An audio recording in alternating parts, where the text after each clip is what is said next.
Bonjour Charles Decamp. Bonjour Philippe, bonjour à tous. Place à votre journal des médias, le sommaire du jour. Une bonne nouvelle pour le cinéma français. À quand le retour de Michel Drucker, la flamme pas près de s'éteindre et le mea culpa timide de Nicolas Bedos. Mais on commence par les audiences. Qu'est-ce que les Français ont regardé hier soir à la télé ? C'est France 2 qui a pris la première place des audiences avec le téléfilm T'inquiète pas, je suis là avec Samuel Le Bihan. Cette fiction inédite sur l'autisme a été suivie par 4,3 millions de téléspectateurs pour une part d'audience de 18%. Il était là, dans ce studio hier. On lui a porté chance et aussi merci à Laure Gignès qui programme cette émission. C'est elle qui a invité Simon Le Bihan.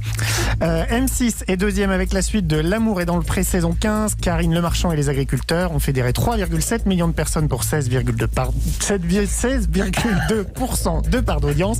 La 6 est aussi leader sur les femmes responsables des achats de moins de 50 ans à 24,6%. Enfin, TF1 pointe en troisième position avec un nouvel épisode de Joséphine Ange Gardien, avec en guest star une désormais ex-star de TF1, Laurence Boccolini. Au compteur, 3,3 millions de téléspectateurs, soit 14,3% de part d'audience en petite forme. Culture Média. Et on commence ce journal des médias, une fois n'est pas coutume, par une bonne nouvelle pour le cinéma français. Et oui, et il en a bien besoin, et nous aussi, à vrai dire. La semaine dernière, après un suspense haletant, la sortie du film Adieu les cons d'Albert Dupontel était finalement maintenue au mercredi 21 octobre. Excusez ma grossièreté, adieu les cons. Voilà, je vous en avais parlé dans le journal. Le doute avait plané suite à l'annonce du couvre-feu dans, à l'époque, 9 métropoles françaises qui représentaient plus de 20 millions de spectateurs, interdits de séances de 20h ou même de 22h. Le couvre-feu a été étendu ce week-end, mais ça n'a pas empêché Adieu les cons de rencontrer un succès impressionnant. De mercredi à dimanche, le film emmené par Albert Dupontel et Virginie Efira a attiré dans les salles obscures de l'Hexagone 475 200 spectateurs. C'est une performance impressionnante en temps normal et encore plus quand la plupart des cinémas de France ferment à 21h. Pour contextualiser, il s'agit tout simplement du meilleur démarrage de la carrière d'Albert Dupontel en tant que réalisateur. C'est mieux que Au revoir là-haut, qui avait fini sa course en 2017 à 2,1 millions d'entrées, et mieux que 9 mois ferme en 2013, qui avait lui aussi passé la barre des 2 millions de billets vendus. Et d'autant plus qu'on se souvient qu'Albert Dupontel était assez remonté contre la décision de Gaumont de maintenir la sortie de son film la semaine dernière. Oui, dans une interview au Parisien, l'acteur et réalisateur n'avait pas mâché ses mots. Il s'était dit, je cite, frustré et triste de cette sortie bâclée. Il avait expliqué qu'une sortie en août avait déjà été décalée. À l'époque, on lui avait promis que le film serait protégé et à nouveau décalé en cas d'inquiétude sur la situation sanitaire à l'automne. Voilà ce qu'il avait dit. Les arguments qui m'ont été avancés sont malheureusement triviaux économiques, ce qui est le mal de la planète depuis quelques décennies. Je demandais juste un délai d'attente, mais aujourd'hui, on n'a même plus envie de s'arrêter pour réfléchir. Il faut aller vite, coûte que coûte. C'est du gâchis, avait-il conclu. Pas sûr qu'il pense encore la même chose aujourd'hui. Un mois après son hospitalisation, on a des nouvelles de Michel Drucker. On l'avait appris un peu au dernier moment, juste avant qu'il fasse sa rentrée. L'animateur de Vivement Dimanche a été opéré du cœur le mois dernier. Son retour sur France 2 a donc été décalé. À l'époque, c'est la patronne de France Télévisions, Delphine Ernotte, qui avait elle-même rassuré le public quant à la santé de Michel Drucker. Elle avait aussi indiqué qu'il pourrait prendre tout le temps nécessaire pour se remettre et que sa case l'attendrait à son retour. Depuis la rentrée, la case appartient d'ailleurs toujours à Michel Drucker grâce à des best-of de Vivement Dimanche. Et il ne devrait pas y avoir de numéro inédit avant février 2021. C'est ce qu'a révélé sa coproductrice historique Françoise Coquet au Parisien hier. Je cite, « La chaîne nous a demandé de remonter des émissions jusqu'en janvier, mais à mon avis, il ne reviendra pas avant février. » Au passage, dans cette interview, on apprend que Michel Drucker avait demandé à la direction de France 2 de confier les commandes de Vivement Dimanche pendant sa convalescence à la navigatrice Maude Fontenoy, mais la chaîne a refusé catégoriquement selon sa coproductrice. Voilà ce qu'elle explique. Il tenait à ce que Michel reste à l'antenne pour maintenir le lien avec ses téléspectateurs, même avec des rediffusions, peu importe la durée, et ils n'ont donc a priori toujours pas changé d'avis. Et puis hier soir, les téléspectateurs ont dit au revoir à Marc, le héros de La Flamme sur Canal+.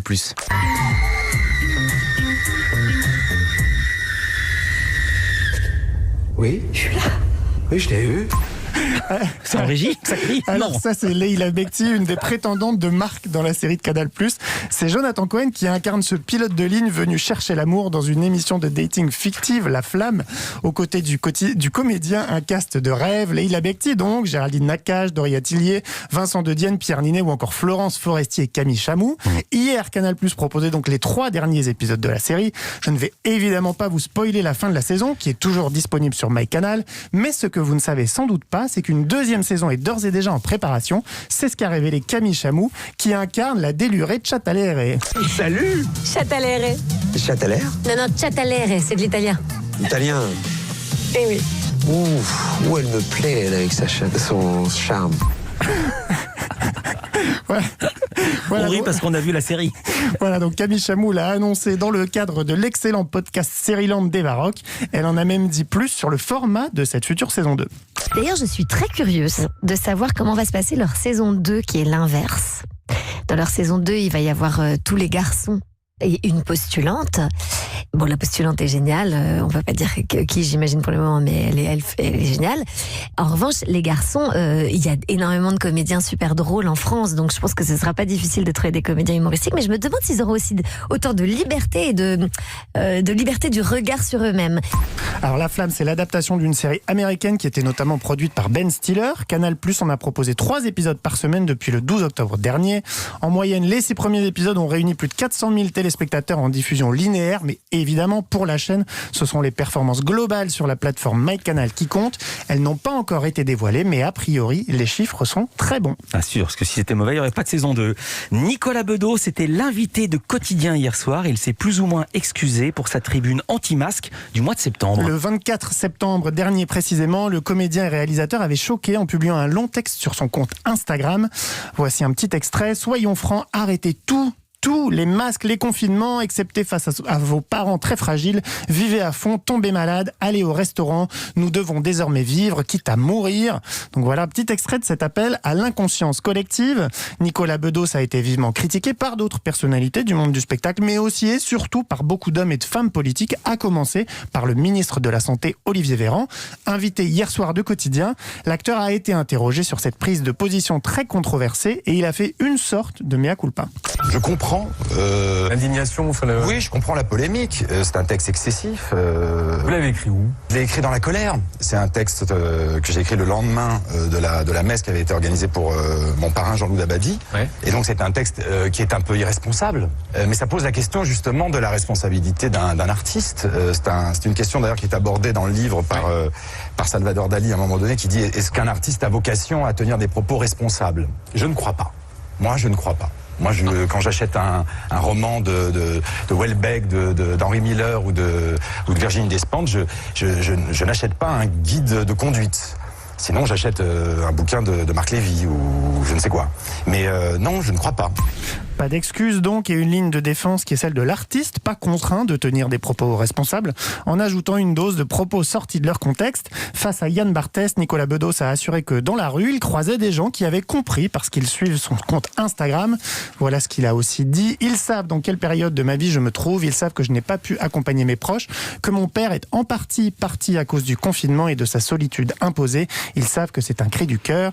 Il y a une semaine, dans une interview au Point, Nicolas Bedos avait déjà avoué qu'il n'avait, je cite, pas pris la mesure de l'insulte que sa litanie semblait postillonner aux masques des soignants qui se battent pour nos gueules, aux flics qui s'épuisent à nous protéger de nos ivresses affectives. Fin de citation. Merci beaucoup Charles Decamp. À demain pour un nouveau journal des médias.